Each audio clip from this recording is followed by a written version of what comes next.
Thread কালচারের বিরুদ্ধে আজকে সকালে ছাত্রছাত্রীরা প্রোটেস্ট জানাতে শুরু করেন। এই মুহূর্তে পরিস্থিতি ভয়ঙ্কর, কারণ যে অভিযোগগুলো উঠছে আমি দেখাবো। সার্জারির বিভিন্ন ডিপার্টমেন্টাল হেড তারা এসছেন ফাইল নিয়ে, তারা পরিষ্কার খাতা দেখাচ্ছেন। অর্থাৎ এতক্ষণ ছাত্রছাত্রীদের অভিযোগ ছিল, এখন ডিপার্টমেন্টাল হেডরা এসে প্রোটেস্ট করছেন এই ফাইলে সেই খাতা, যেই খাতায় নির্দিষ্ট এক ছাত্রনেতার নাম্বার সাদা কালি দিয়ে মুছে তার নাম্বার বাড়িয়ে দেওয়া হয়েছে। ডিপার্টমেন্টাল হেডরা বলছেন তারা 52-53 দিয়েছিলেন, কিন্তু মার্কশিটে তার নাম্বার 80 এবং ডিপার্টমেন্টের যে নিজস্ব রেকর্ড সেখানেও সেই নাম্বার বাড়িয়ে দেওয়া হয়েছে। কারা বাড়ালেন? সেই উত্তরবঙ্গ লবির যারা ক্ষমতাসীন গোষ্ঠী, তাদের বিরুদ্ধেই কিন্তু অভিযোগের আঙুল উঠছে। ডিন সন্দীপ সেনগুপ্তের বিরুদ্ধে আঙুল উঠছে। অনেক অভিযোগ, আর অভিযোগের কোনো শেষ নেই। ওরা প্রিন্সিপাল চাপ দিয়ে আমাদের পোস্ট গ্রাজুয়েট ছেলেকে দিয়ে প্রেশারাইজ করে নম্বরটা সালাকারি মুছে লেখা হয়েছে। এর ইনভেস্টিগেশন হলে আমরা ডাটা দেখিয়ে দেবো। এরা পাস করে ডাক্তারি করবে বলতে পারবো না, সে ভালো হতেই পারে। এটা কতদিন ধরে চলছে এটা আমি বলতে পারবো না। এই পরীক্ষাটা এবারে আমরা পরীক্ষাটা নিজেরা নিয়েছি, এবার আমরা জানি যে এই কারাপশনগুলো হয়েছে। টাকার বিনিময় বলতে পারবো, সেটা বিন আর উত্তর দেবে। এই অভিযোগ ঠিক নয়, আর আমি এক্সামিনারও ছিলাম না, তো কাজেই নাম্বার বাড়ানোর কোনো প্রশ্ন ওঠে না। আমি এই বিষয়ে কোনো অবগত নই।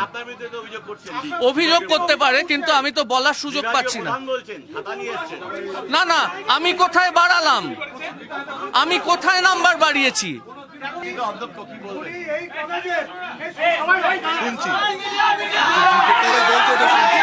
এই কলেজের নয়, আমাদের কলেজ থেকে পাস করা ছেলেরা সবাই এখানে হাউস স্টাফ সিট পায় না। উনি নিজের কোন স্বার্থে জানি না কলেজ থেকে পাস করেনি, ইন্টারভিউর প্যানেলে নাম ছিল না, এমন একজনকে হাউস স্টাফ সিট দিয়েছে।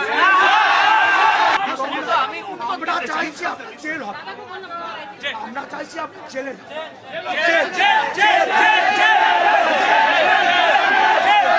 নিরঞ্জন। এইরকম লোকের প্রশ্রয়ে টিএমসিপি এই গুন্ডামি করেছে, টিএমসিপি দুর্নীতি করেছে, টিএমসিপি মানুষকে থ্রেট কালচার তৈরি করেছে। সাদা খাতায় নাম্বার সাদা কালি দিয়ে মুছে দেওয়া হয়েছে। কারা করলো? টিএমসিপি করেছে, তাদের এই এদের সাহায্য। আপনি অধ্যক্ষ, এই পুরো রেসপন্সিবিলিটি আপনার ঘাড়েও আসে, কিভাবে সম্ভব? বিভাগীয় প্রধানরা কি মিথ্যা কথা বলছেন?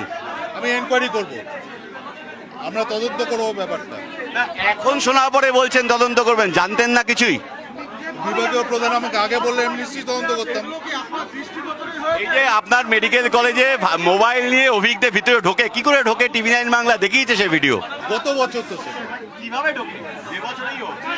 এই বছরও ঢুকেছিল WBMC অবজারভারি। কোনো দিন কারুর নাম্বার বাড়াইনি। না, আমি কি করে সার্জারি নাম্বার বাড়াবো? না স্যার, আমি বাড়াইনি।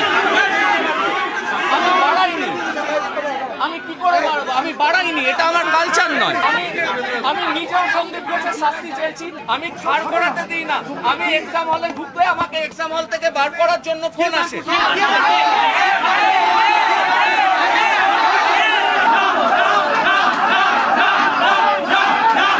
কে করেছে? নাম চাই।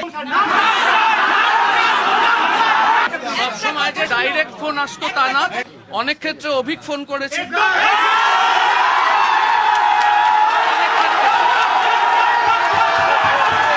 অভিজ্ঞে ফোন করতো কোনো সময়, এবং বারবার ফোন আসতো। এবার এক্সাম হলে, যদি এক্সাম হলে ফোন ধরার কথা না, যদি বারবার ফোন আসতে থাকে আমি ডিস্টার্ব ফিল করে বেরিয়ে যেতাম।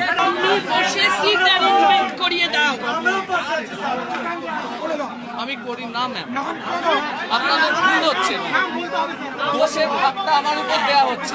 আমি বলছি যে দু একটা ক্ষেত্রে হয়তো স্যারের কাছেও ফোন আসতো, স্যারও আমাকে দু একবার বলেছেন যে তুমি ওখানে বেশিক্ষণ না থেকে চলে এসো, কিন্তু আবার স্যার বলেছেন। হ্যাঁ, ফাইনাল ইয়ারে দু একবার শাহিন সরকার ফোন করেছিল, কিন্তু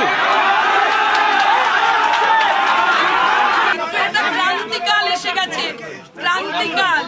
আর ওই মেয়েটার কাছে আমরা সবাই অপরাধী হয়ে দাঁড়িয়ে আছি। যখন কুকুরের ডায়ালিসিস হয়েছিল তখনও আপনি প্রতিবাদ করেছিলেন, পরে বদলি হতে হয়েছিল, আবারও আপনি প্রতিবাদ করছেন, আবার বদলি হলে? হয়েছিলাম, আর WBMC-তে দাঁড়ানোর জন্য, এদের কোনো অনৈতিক অনুরোধ না রাখার জন্য নর্থ বেঙ্গলে বদলি হই। অভিক দে ওই WBMCর সামনে আস্ফালন করে বলেছিল ওনাকে ট্রান্সফার করে দেব, কিন্তু আজও আমি বারবার বলছি একজন প্রফেসরের বদলি হওয়াটা আজকের ঘটনা নয়। আজকের ঘটনা সমস্ত স্টুডেন্টের ভবিষ্যৎ জলাঞ্জলি দেওয়ার। যে ভালো ভালো ছেলে মেয়েগুলো যাদের পরীক্ষায় ভালো নম্বর পাওয়ার কথা, আবার যদি আপনাদের বদলি করে দেওয়া হয়, এই আজকে বলছেন দেওয়ালে পিঠ থেকে গেছে, আর কিছু করার নেই। ওই মৃত্যুটা না আমাদের সব ভয় নিয়ে নিয়েছে। আমি একটু কথা বলবো, অন্যান্যরাও কথা বলছেন। What is this going on? হ্যাঁ, পুরো সিস্টেমটাকে, মেডিকেল এডুকেশন সিস্টেমটাকে শেষ করে দেওয়া হচ্ছে। What is this going on? আমরা এক্স স্টুডেন্ট, আমরা এই কলেজের এক্স স্টুডেন্ট। আমরা চাই প্রত্যেকটা এই করাপ্টেড প্রিন্সিপাল থেকে শুরু করে ডিন থেকে শুরু করে প্রত্যেকে রিজাইন করুক, নতুন বডি ফরমেশন হোক। হ্যাঁ? সবাই বিগত 12 বছর ধরে সবাই প্রশ্রয়, 12-14 বছর ধরে প্রশ্রয় দিয়ে গেছে। না হলে এরকম অভিজ্ঞ তো একটা দানব, যে দানবকে তৈরি করেছে এই ফ্র্যাঙ্কেনস্টাইনরা।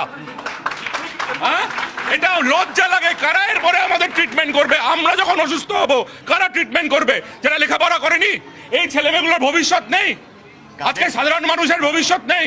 ক্যামেরায় দীপায়দের সঙ্গে প্রসেনজিৎ, TV9 বাংলা, শিলিগুড়ি।